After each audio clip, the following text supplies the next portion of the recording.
اسلام میں ایک تہذیب جو ہوتی ہے یا کلچر ہوتا ہے اس کا کیا کانسیپٹ ہے؟ اسلام کیا اس بارے میں ہمیں گائیڈ کرتا ہے یا بتاتا ہے؟ اس کا مختصراً آپ تعارف کروا دیجیے۔ کلچر کا تعلق ہمارے ماحول سے، ہمارے رسوم و رواج سے اور ہمارے ویلیوز سے، ہماری جو اقدار ہوتی ہیں ان کے ساتھ ہوتا ہے۔ لیکن اتنی بات میں واضح ضرور کروں گی کہ ہمارا جو کلچر ہے اس کی بنیاد اس عقائد پہ ہوتی ہے۔ اچھا، دیکھیں یہ جو ہے نا تھوڑے تھوڑے فرق، صفائی کا فرق ہو گیا، مال و دولت کا فرق ہو گیا، ایک ظاہری حالات کا فرق ہو گیا، یہ فرق تو پڑتے ہیں ہمارے ماحولیات کے ساتھ۔ ٹھیک ہے، جیسے آپ گلبرگ کو دیکھ لیجئے، آپ ادھر ڈیفینس میں چلے جائیے بالکل بالکل اور ادھر آپ چلے جائیے رحمان پورہ چلے جائیں، تو ان دونوں کا فرق تو آپ کو نظر آتا ہے۔ بالکل آتا ہے، بالکل۔ یہ مال کا فرق ہے، یہ ماحول کا فرق ہے۔ لیکن میں آپ کو بتاؤں ایک فرق ہوتا ہے بڑا بنیادی، جس کے اوپر کلچر بیس کرتا ہے، اور وہ عقائد ہوتے ہیں۔ وہ عقائد ہوتے ہیں۔ صحیح ہے۔ ہندوؤں کا کلچر مسلمانوں کے کلچر سے فرق ہوگا۔ آپ کو پتہ ہے وہ شادی کرتے ہیں تو آگ کے پھیرے لگواتے ہیں، ہم شادی کرتے ہیں تو ہم مسجد میں شادی کرنا چاہتے ہیں۔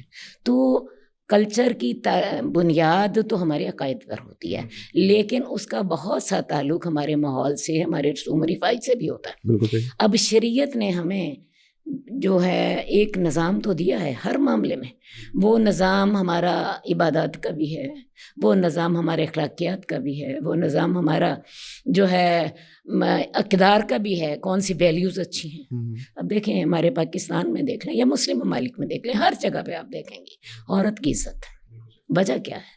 اللہ نے ماں کو عزت دی، اور وہ ایک بنیاد ہر جگہ پہ موجود ہے۔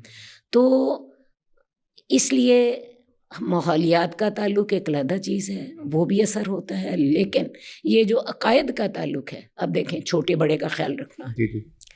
ادب پہلا کرینہ ہے محبت کے کرینوں میں۔ رسول اللہ صلی اللہ علیہ وسلم سے بھی ہم جب محبت کرتے ہیں تو سب سے پہلا ادب ہے کہ ان کے سامنے آواز نہیں اونچی ہونی چاہیے، اور یہ آپ کو پتہ ہے آج بھی ہمارے معاشرے کا بنیادی حصہ ہے کہ بڑوں کے سامنے ہم نے اونچی آواز میں نہیں بولنا، ٹھیک ہے۔ تو کچھ چیزیں ہیں جو کہ بنیاد جن کی عقائد پر ہے، لیکن ماحول کے ساتھ بھی تعلق ہے۔ شریعت جہاں تک دیکھتی ہے، شریعت ہمارے ان رسوم و رواج کو اہمیت دیتی ہے۔ قرآن مجید میں بالمعروف کا لفظ آتا ہے، اور معروف کا لفظ اسی رسوم و رواج کے لیے آتا ہے، لیکن شرط ایک ہے، وہ رسوم و رواج ہمارے اسلام سے ٹکراتے نہ ہوں۔